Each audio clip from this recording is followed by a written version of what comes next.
Hello बच्चों, कैसे हो आप लोग। आज क्लास 11th के लिए इस गामा फिजिक्स क्लासेज में आपका स्वागत है। 11th वाले स्टूडेंट्स के लिए ये मात्रक मापन और त्रुटि विश्लेषण चैप्टर शुरू हो रहा है। इसके कुछ वीडियोज आपके पहले आ भी चुके हैं, 2, ये तीसरा वीडियो आ रहा है। आप नोट्स अपने बनाइए और उसके बाद कमेंट करिए। चैनल बढ़िया लग रहा हो सब्सक्राइब करिए, जिससे बार बार आपको सर्च ना करना पड़े, नोटिफिकेशन आता रहे। तो आइए शुरू करते हैं। आज जो बात चल रही है ये देखिए, त्रुटि की बात चल रही है। त्रुटि, लीस्ट काउंट क्या होता है? लीस्ट काउंट अल्पतमांक हो चुका है, पीछे के वीडियो में हो चुका है। किसी मापक यंत्र द्वारा ली गई न्यूनतम यथार्थ माप को उस मापक यंत्र का अल्पतमांक कहते हैं। उसमें ये भी बताया जा चुका है कि अल्पतमांक जितना कम होगा, मेजरमेंट माप उतनी ही ज़्यादा परिशुद्ध होगी। किसी मापक यंत्र का अल्पतमांक जितना कम होगा, मापन उतना ही अधिक यथार्थ होगा। अच्छा, माप चाहे जितनी सावधानी से ली जाए, लेकिन माप में कुछ ना कुछ त्रुटि तो जरूर होती है। और इस त्रुटि का जिम्मेदार 2 फैक्टर्स इसके जिम्मेदार हैं। पहला, जो एक्सपेरिमेंटर है, जो एक्सपेरिमेंट कर रहा है, जो ऑब्जर्वर है, जो प्रेक्षक है, एक तो उसके कारण भी ऑब्जर्वेशन प्रोसेस जो अपनाया, उसके टेक्निक, जैसे मान लीजिए कि आप स्केल से कोई डिस्टेंस नाप रहे हैं, किसी रेखा की लंबाई, अब आप इस कंडीशन में जाकर पॉइंट लगाएंगे तो उस कहीं और पॉइंट लगेगा। ऐसे यहाँ वहाँ ऊपर है, यहीं से आपने निशान लगा दिया तो वो कुछ कम ज़्यादा रह जाएगा। एग्जैक्टली उसके ऊपर जा करके एग्जैक्टली निशान लगाएंगे तो ज़्यादा सटीक आएगा। मतलब observation process plus measuring apparatus जो मापक यंत्र है, उसका अल्पतमांक, दोनों के संयुक्त प्रभाव से माप में कुछ ना कुछ त्रुटि तो जरूर पाई जाती है। अब इस त्रुटि को 2 भागों में विभाजित किया गया है। एक तो ये है क्रमबद्ध त्रुटि, सिस्टमैटिक एरर, और दूसरा है, नंबर 1 है क्रमबद्ध त्रुटि सिस्टमैटिक एरर, और दूसरा यादृच्छिक त्रुटि, यादृच्छिक त्रुटि रैंडम एरर। क्रमबद्ध त्रुटि और यादृच्छिक त्रुटि। ये जो क्रमबद्ध त्रुटि है, अगर किसी प्रयोग को उसी प्रकार बार बार हम रिपीट करें, बार बार प्रयोग को उसी रूप में आइडेंटिकली रिपीट करें, तो ये क्रमबद्ध त्रुटि बार बार उतनी ही आती रहती है। क्रमबद्ध त्रुटि को 3 भागों में विभाजित किया गया है। ये जो प्रायोगिक उपकरण हैं, उसमें जो इंस्ट्रूमेंटल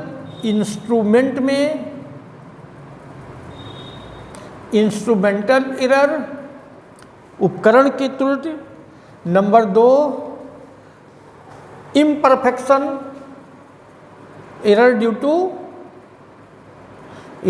टू इम्परफेक्शन, अशुद्धता, बढ़िया से माप नहीं ली गई, इम्परफेक्शन है। और तीसरा है पर्सनल एरर, स्वयं की कुछ गलती है, पर्सनल एरर।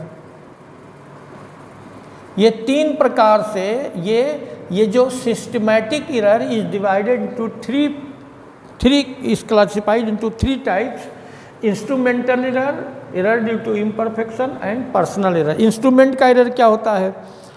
आपने अगर कहीं प्रयोग किया हो, मान लो वर्नियर कैलिपर्स है, वर्नियर कैलिपर्स देखा होगा आपने, लैब में भी देखा होगा, ऐसे भी देखा होगा।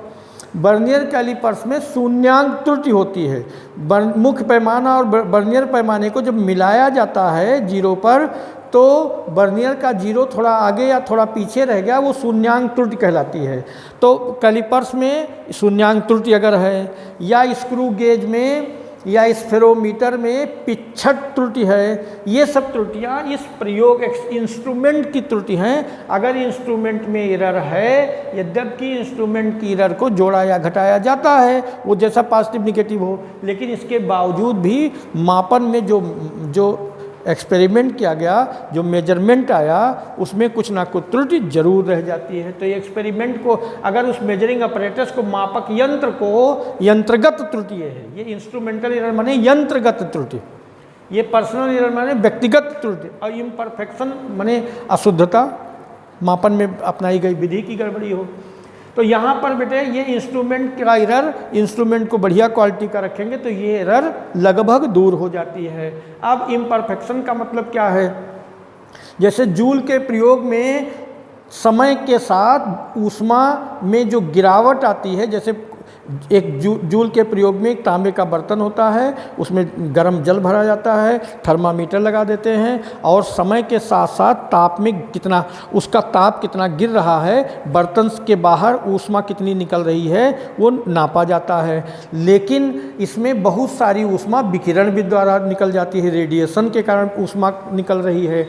उस रेडिएशन को हम कम ज़्यादा कर सकते हैं। अगर उस बर्तन को पूरा इंसुलेट कर दें, पूरा अचालक से ढक दें, तो रेडिएशन द्वारा एनर्जी रिलीज नहीं होगी, तो ये एक प्रयोग ज़्यादा बढ़िया रहेगा। मतलब इसका जो मान आएगा वो वास्तविक मान के ज़्यादा निकट होगा। तो ये एरर ड्यू टू इम्परफेक्शन, ये इम्परफेक्शन आप वो प्रोसेस में ही, मेजरिंग अपरेटस की गड़बड़ी तो नहीं कह सकते, उस प्रोसेस में हम थोड़ा सावधानी रखें। उसके बाद पर्सनल एरर क्या है? पर्सनल एरर या व्यक्तिगत त्रुटि जो होती है ये हम स्वयं गड़बड़ कर देते हैं। जैसे थोड़ी लापरवाही कर दिया हमने। लापरवाही क्या की?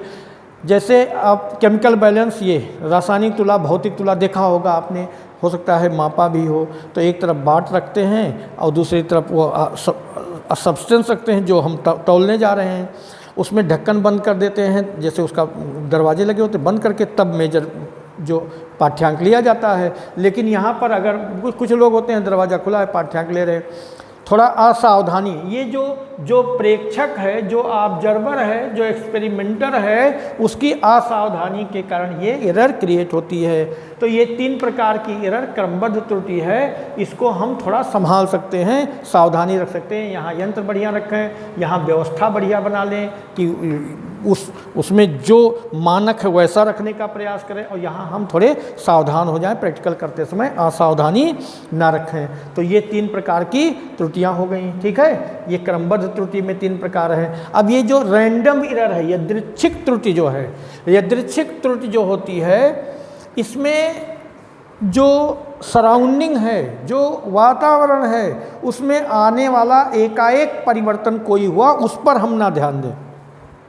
सराउंडिंग में आने वाले अचानक के परिवर्तन पर हम ध्यान ना दें, और अगर प्रेक्षण लें तो इस प्रकार की त्रुटि को यादृच्छिक त्रुटि कहते हैं। जैसे एक उदाहरण देंगे, मान लीजिए कि कोई ताप मापन आप कर रहे हैं, ताप टेम्परेचर नाप रहे हैं, वातावरण का ताप ऐसा है, एकाएक मान लो आंधी पानी बरसने लगा, वातावरण का टेम्परेचर गिर गया प्रेक्षण के दौरान, आपने उस पर ध्यान नहीं दिया या उस पर आपका नियंत्रण भी नहीं है। माने जो रैंडम एरर है एकदम से आती है, इस पर हमारा ज़्यादा नियंत्रण नहीं होता है, रैंडम एरर है। जैसे मान लीजिए कि आप कोई चीज़ नाप रहे हैं, मान लो कि शून्य बिंदु एक होता है, व्हीट स्टोन ब्रिज होता है, व्हीट स्टोन ब्रिज है, उससे पाठ्यांक लेते समय शून्य बिंदु नापा। अब शून्य बिंदु नापने में तार गर्म हो गया, तार ठंडा हो गया प्रेक्षण प्रयोग के दौरान, तो वो शून्य बिंदु इधर उधर हो जाता है। ये ज़्यादा हमारे नियंत्रण में नहीं होता। तो ये ज़्यादा, ये यादृच्छिक त्रुटि बहुत ज़्यादा हमारे नियंत्रण में नहीं होती है, ठीक है। तो ये त्रुटियां हो गई, 2 प्रकार की हुई। अब इनको हम त्रुटियों में मिनिमाइजेशन कैसे करेंगे? न्यूनतम त्रुटि को हम कम से कम कैसे कर सकते हैं? मिनिमाइजेशन ऑफ एरर कैसे करेंगे? Minimisation of error. ये पड़ोस में आज शादी है तो उसमें पटाखा वगैरह दग रहा है, थोड़ा मैनेज कर लो, उनको तो हम रोक नहीं सकते हैं, लेकिन अब रिपीट कर देंगे, जहाँ पटाखा दगेगा वहाँ हम फिर से रिपीट कर दिया करेंगे। तो मिनिमाइजेशन ऑफ एरर क्या है? हाँ, मिनिमाइजेशन सुन लो क्या होता है बेटे। मिनिमाइजेशन के लिए जैसे मान लीजिए कि 5 लोग हैं और टाइम पूछा गया कि कितना बजा है, आपने बता दिया कि 8:50। मान लीजिए आपने कहा आपकी घड़ी में 8:50 है, दूसरे की घड़ी में 8:51 भी हो सकता है, तीसरे की घड़ी में 8:59 भी हो सकता है। तो कौन सा समय ज़्यादा उपयुक्त है, ज़्यादा सही है, इसके लिए जितने लोगों की घड़ी वहाँ है उन सबके टाइम को नोट करके और सबके समय को जोड़कर संख्या से भाग कर दे, मतलब अर्थमेटिक मीन ले लें। ठीक है, अर्थमेटिक मीन निकाल लें तो जो टाइम आएगा वो सही मान के सही समय के ज़्यादा करीब होगा। तो क्या करते हैं, अर्थमेटिक मीन निकाल लेते हैं। सभी मापों मिनिमाइजेशन के लिए सभी मापों का अर्थमेटिक मीन निकालते हैं। ठीक है, समझ गए, अर्थमेटिक मीन। तो मिनिमाइजेशन, एरर का मिनिमाइजेशन कर लेके त्रुटि को न्यूनतम करने के लिए सभी मापों का माध्य औसत निकाल लिया जाता है। अर्थमेटिक मीन माने औसत निकाल लिया जाता है। ठीक है, तो ये हो गया। अब देखिए एब्सोल्यूट एरर क्या होता है। एब्सोल्यूट एरर, ठीक है, एब्सोल्यूट एरर क्या है। एब्सोल्यूट एरर का मतलब होता है कि इसको निरपेक्ष त्रुटि कहते हैं हिंदी में बेटे।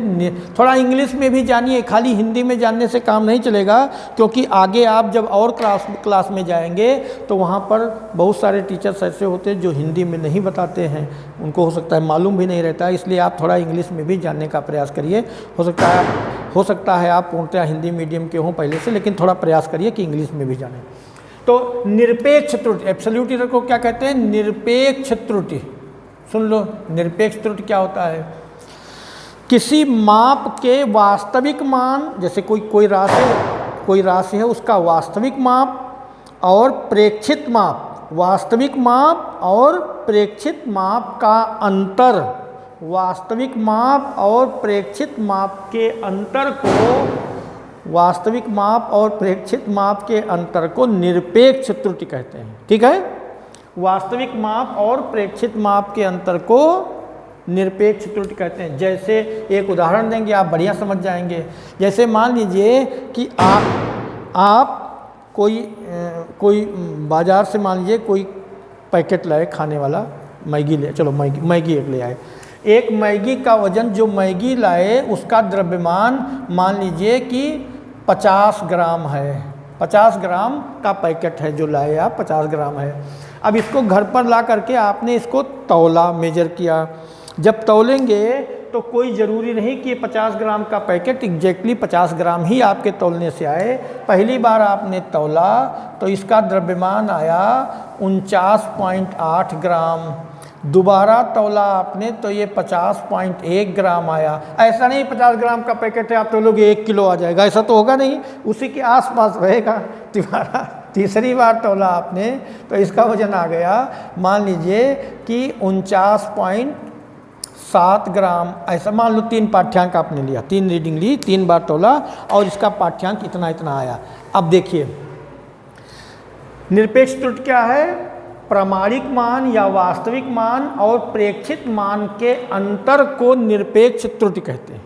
वास्तविक मान और प्रेक्षित मान के अंतर को निरपेक्ष त्रुटि कहते हैं। तो पहली माप के संगत निरपेक्ष त्रुटि डेल्टा M1 कह लें, ये हो जाएगा पहली माप के संगत निरपेक्ष त्रुटि डेल्टा M1 बराबर M डिफरेंस M1। डिफरेंस का मतलब होता है ज़्यादा वाले मान से कम वाला घटाएंगे। अगर ये ज़्यादा है ये कम है तो इसमें से इसको माइनस करेंगे, अगर ये ज़्यादा है ये कम है तो इसमें से। डिफरेंस हमेशा पॉजिटिव ही रखते हैं। ठीक है, अब ये हो जाएगा, माइनस करेंगे तो ये हो जाएगा 0.2 ग्राम, तो ये आया 0.2 ग्राम। अब दूसरी माप के संगत निरपेक्ष त्रुटि डेल्टा M2 कितना आ जाएगा बेटे, ये आएगा डिफरेंस निकालेंगे तो ये आएगा 0.1 ग्राम। तीसरी माप के संगत निरपेक्ष त्रुटि डेल्टा M3 बराबर कितना आ जाएगा 0.3 ग्राम। ये कोई ज़रूरी नहीं इतना ही आपका है, हो सकता है कम ज़्यादा है, इससे कोई मतलब नहीं, 0.3 ग्राम। तो अब आप यहाँ देखिए ये अलग अलग मापों की ये निरपेक्ष त्रुटियां आ गई। 3 मेजरमेंट, 3 माप आपने ली थी, तीनों की ये निरपेक्ष त्रुटियां हैं। औसत निरपेक्ष त्रुटि क्या होगी, औसत निरपेक्ष त्रुटि, औसत निरपेक्ष त्रुटि डेल्टा m बार कह दें इसको, बराबर औसत माने होता है सभी निरपेक्ष त्रुटियों का औसत निकाल लिया जाए।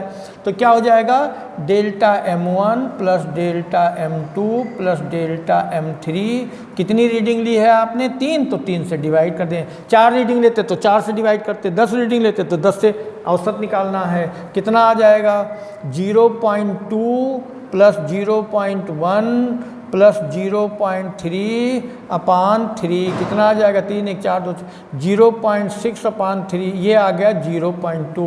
ये औसत निरपेक्ष त्रुटि हो गई। ठीक है, भिन्नात्मक त्रुटि क्या होती है ये समझिए, सब बातें होती जा रही हैं, ध्यान से समझना।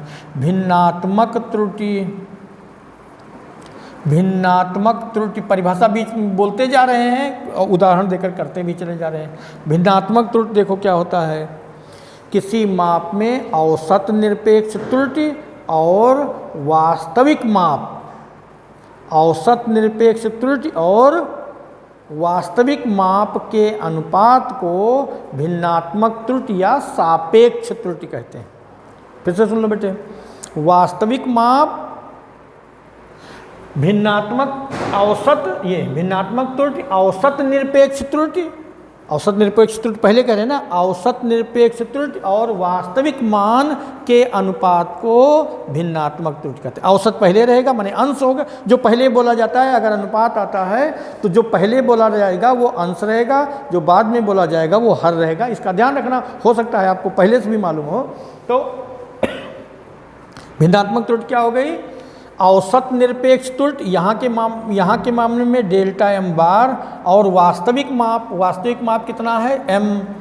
इस अनुपात को भिन्नात्मक त्रुटि या सापेक्ष त्रुटि कहते हैं। कितना आ जाएगा, ये हो जाएगा 0.2 अपान 50। ठीक है, ये भिन्नात्मक त्रुटि आ गई, 0.2 अपान 50 भिन्नात्मक त्रुटि।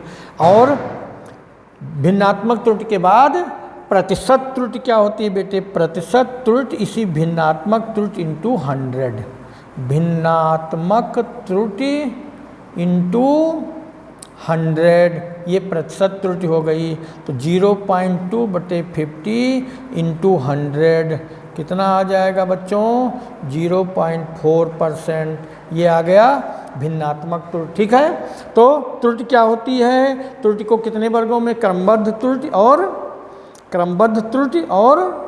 दूसरा क्रमबद्ध त्रुटि और दूसरा रैंडम, सिस्टमैटिक और रैंडम माने यादृच्छिक त्रुटि। क्रमबद्ध त्रुटि और यादृच्छिक त्रुटि, त्रुटियों के बारे में क्रमबद्ध त्रुटि को फिर से 3 भाग में डिवाइड कर दिया गया है।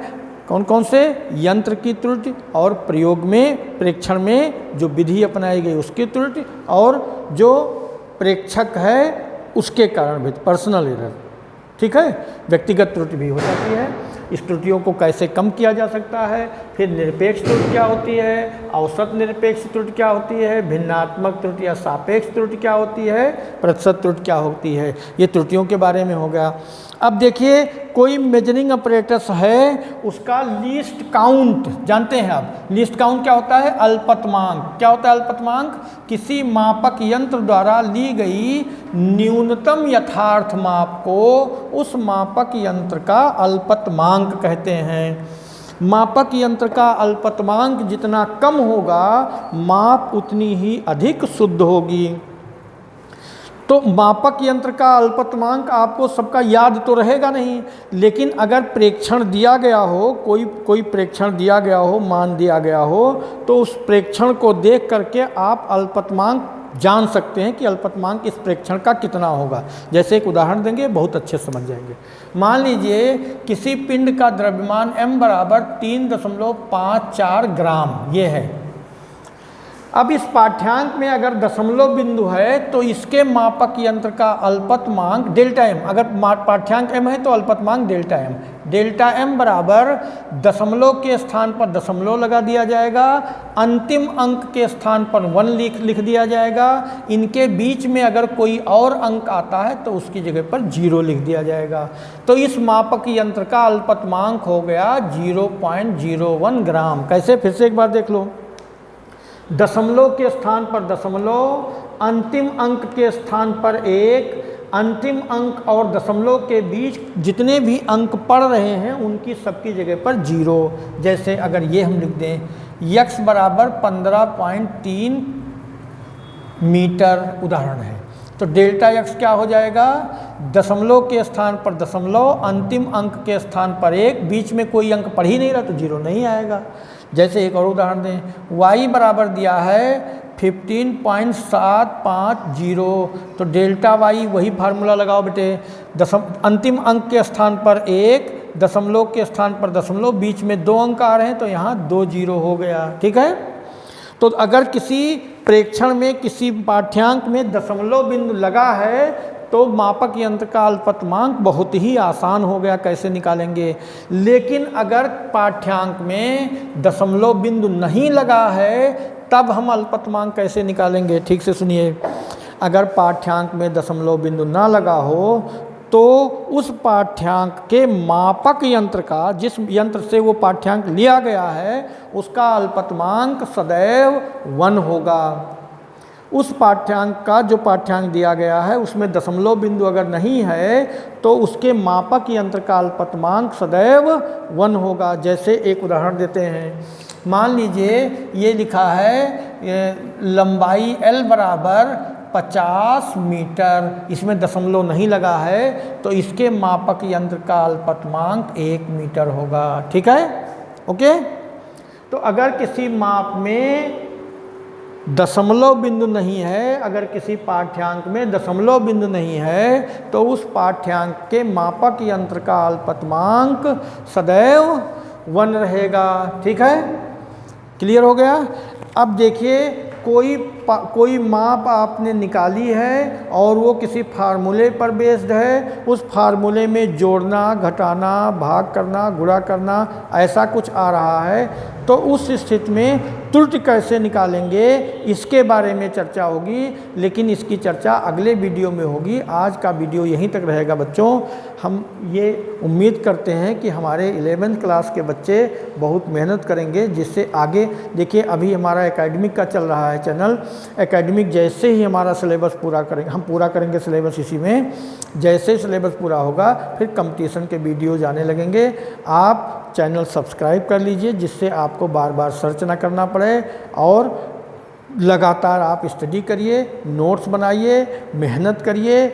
मैं उम्मीद करता हूं कि आप लोग सब घर में हैं, स्वस्थ हैं और बहुत अच्छे से मेहनत कर रहे हैं। धन्यवाद।